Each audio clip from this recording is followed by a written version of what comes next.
Park. May monitor lizard. Huwag kang pupunta dito, sisigaw ako isa. Sige. Sige, huwag kang, pag ikaw pumunta ka dito, talaga, promise. Bad trip ka ha. Oh, alis! Anyway guys, good morning. Montik nang nag-good afternoon kasi 11:27 na. Andito lang tayo sa may Lumpini Park and magpi-picnic lang tayo. I have here the long moon grapes, I think.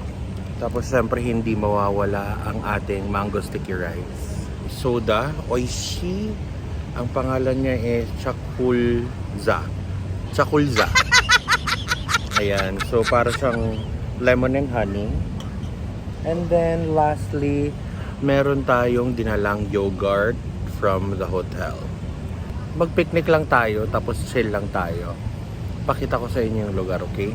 Actually, portion pa lang ito ng Lumpini Park. Literal na maliit na portion lang itong location ko ng Lumpini Park.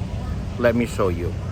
OMG, pero before that, ayun na naman yung monitor lizard. So tama nga yung mga sinabi ni Miss J na yung mga nagja-jogging dito nababad trip kasi sa sobrang daming monitor lizard habang nagja-jogging sila may mga bigla na lang tatakbo sa kanila, kakagatin yung mga legs nila.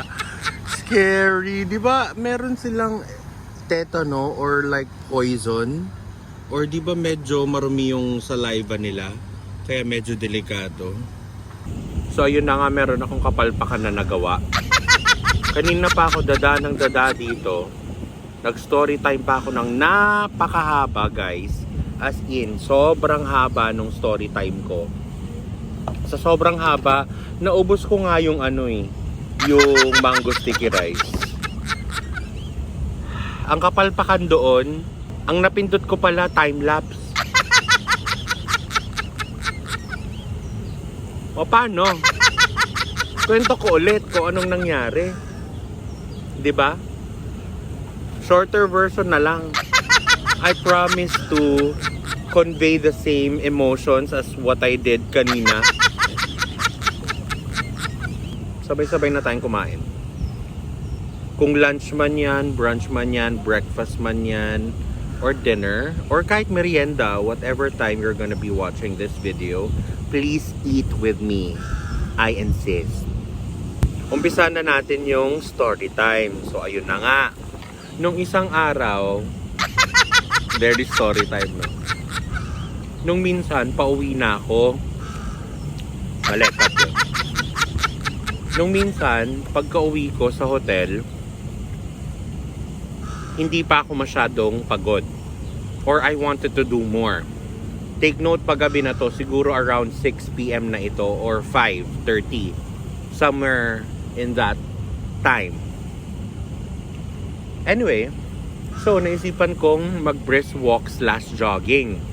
Start ako from our hotel, paikot, papuntang Saladeng, paikot ng buong Lumpini Park, pabalik, madadaanan ko ang Silom, Saladeng, tapos pabalik ng hotel. Anyway, ayun na nga. Habang nagja-jogging ako, lalo na sa may Silom area, it took me 1 hour and 20 minutes and I believe it's 6 or 7 kilometers. Yun yung haba ng inikot ko. Di si bakla. Jogging, pak. Nasa may Silom area. Ang daming foreigners doon. Ang dami ding mga cutie pie. So, jogging, sightseeing. Pero, focus si bakla, jogging, pak. Brisk walking, bilis-bilisan ng paglalakad. Habang naglalakad ako, naka-earpods ako. Sa may Silom area, madami kasi mga bars doon. So, ma-anticipate mo na marami kang makakasalubong na mga foreigners. So, it's very normal. Yun ang sinasabi ko, it's very normal na makakita ng foreigners na naglalakad all over you, surrounding you. Kasi nga, yung Silom area or Bangkok, Thailand, in general, talaga namang foreigner hub to eh. 'Di ba? Ang dami naman talagang pupuntang taga-ibang bansa dito. Anyway, mabalik tayo sa kwento. Habang nagja-jogging si bakla or habang nag-brisk walk si bakla, biglang may nag-flag down sa akin. Parang ginanon niya ako. Parang, hey, parang gumanon siya sa akin. Dalawa sila, isang lalaki, isang babae. Yung lalaki siguro nasa late 40s to mid 50s.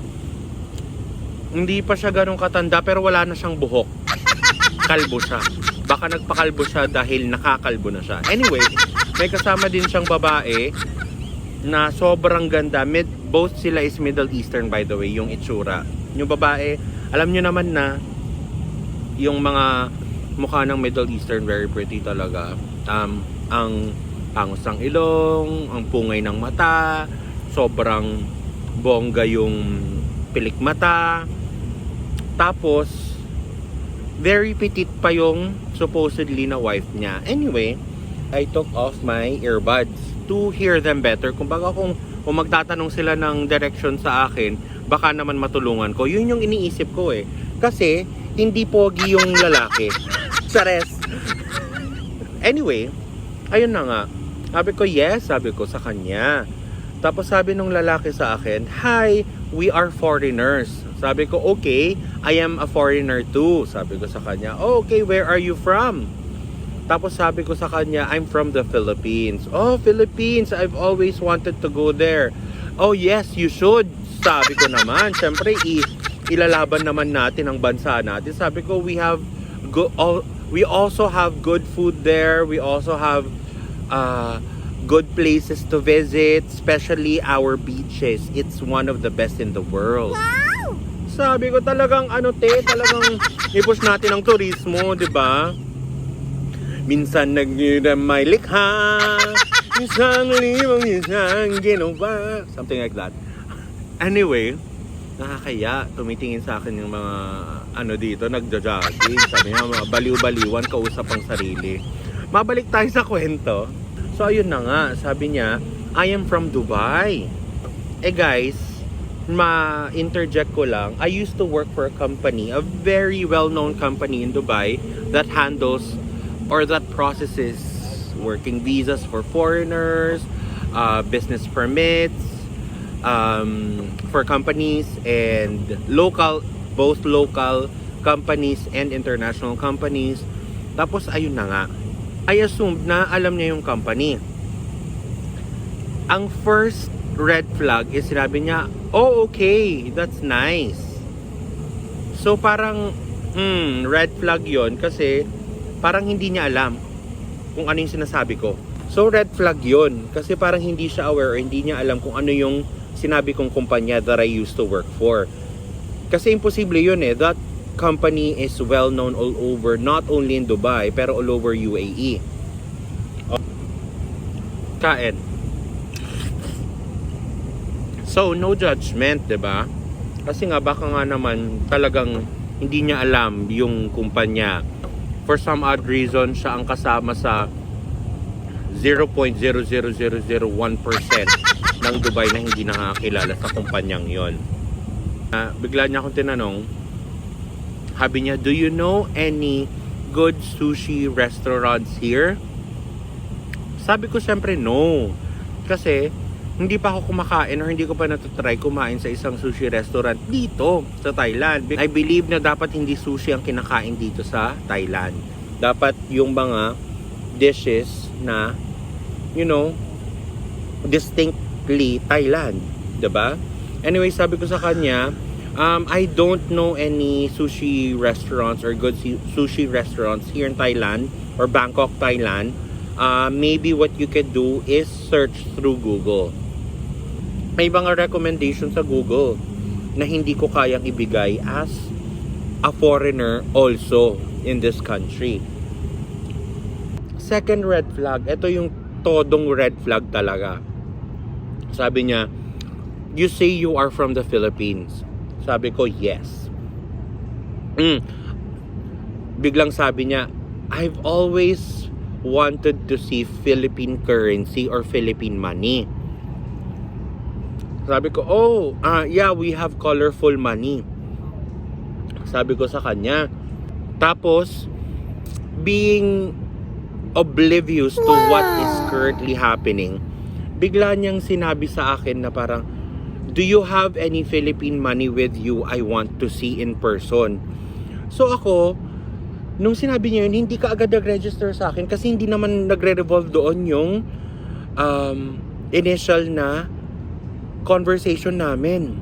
So sabi ko sa kanya, what do you mean? Yeah, since you told me that your money is very colorful, I want to see in person because I've always wanted to see. So yun, naintindihan ko na medyo nag-register na sa akin na, teka lang, bakit? Hindi mo pa nakikita, period? Ang daming Pilipino sa Dubai. At kung wala ka mang kakilalang Pilipino sa Dubai, merong Google. Pwede mong i-check kung ano itsura ng Philippine peso doon. So sabi ko sa kanya, sorry, I don't carry Philippine currency with me when I go out. I only have my credit card with me right now and I don't even have cash. Sabi ko sa kanya, which is totoo. Wala talaga akong ano yun. Magja-jogging ako, anong gusto mong magdadala ako ng maraming pera? Bakit? Jogging nga, tas brisk walk. If ever na may kailangan akong bilhin, bibili lang akong tubig or energy drink, something like that. Third red flag. All throughout yung conversation namin, walang sinasabi yung asawa niya. Supposedly asawa niya kasi nga parang honeymoon daw nila. Yun nga pala guys, honeymoon daw nila itong pagpunta nila sa Thailand. Again, from Dubai sila. Ayun na nga, all throughout our conversation, walang salita-salita yung kasama niyang babae na maganda. Tapos nung yun na yung usapan, pera-pera, bigla niyang sinabi, please show him. If you have, show him now. Demanding si Gaga. So sabi ko, I'm sorry, I really don't have cash with me right now. Tapos biglang fourth red flag, biglang bira ulit si kuya na parang, maybe you could check your bag. Huy! Namimilit ka? Eto pa, pambulag niya.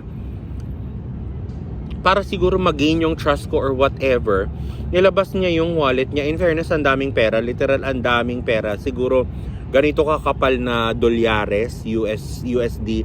Tapos makapal din na parang wad ng parang Dubai money.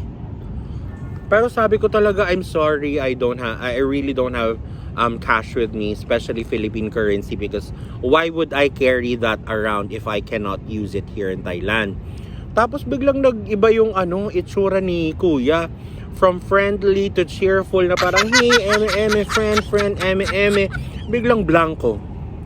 Tapos nagtinginan na lang silang mag-asawa. Tapos sabi ko, biglang nung nararamdaman ko na parang, siguro dahil hindi nila nakuha yung gusto nila, kiber na sila sa akin. Well, kiber na rin ako sa kanila. Yun na yung nasa isip ko. So what I did, sabi ko, anyway, I need to continue my jogging. Have fun in Thailand and congratulations to your wedding. Walk away. Walk out si ate. Walk out si bakla. Jogging ulit. Eme. Pero ang totoo nun, medyo may kaba sa dibdib ko kasi halatang halata naman na scam. 'Di ba? Very much. Kaya kayo, kahit anong bansa na pupuntahan nyo or sa sarili nating bansa, always keep in mind na unang-una sa lahat, mag-ingat. Maging aware sa surroundings. Gamitin lahat ng senses pag nasa labas or unfamiliar territory. Dahil ang scammer, ang manloloko, ang manggagancho, walang pinipiling bansa yan. Kesyo first world man yan, third world, kesyo multiverse man yan, or whatever. Walang pinipiling bansa ang mga manggagancho, mandoloko, mga mandarambong. They are everywhere in any country. Guys, comment down below nga kung if you had the same experience or already had the same experience or may kakilala kayong nagkaroon na ng mga ganitong klaseng experience outside the country or outside the Philippines or sa Philippines. I just wanna know. Ikot tayo ng very light around Lumpini Park.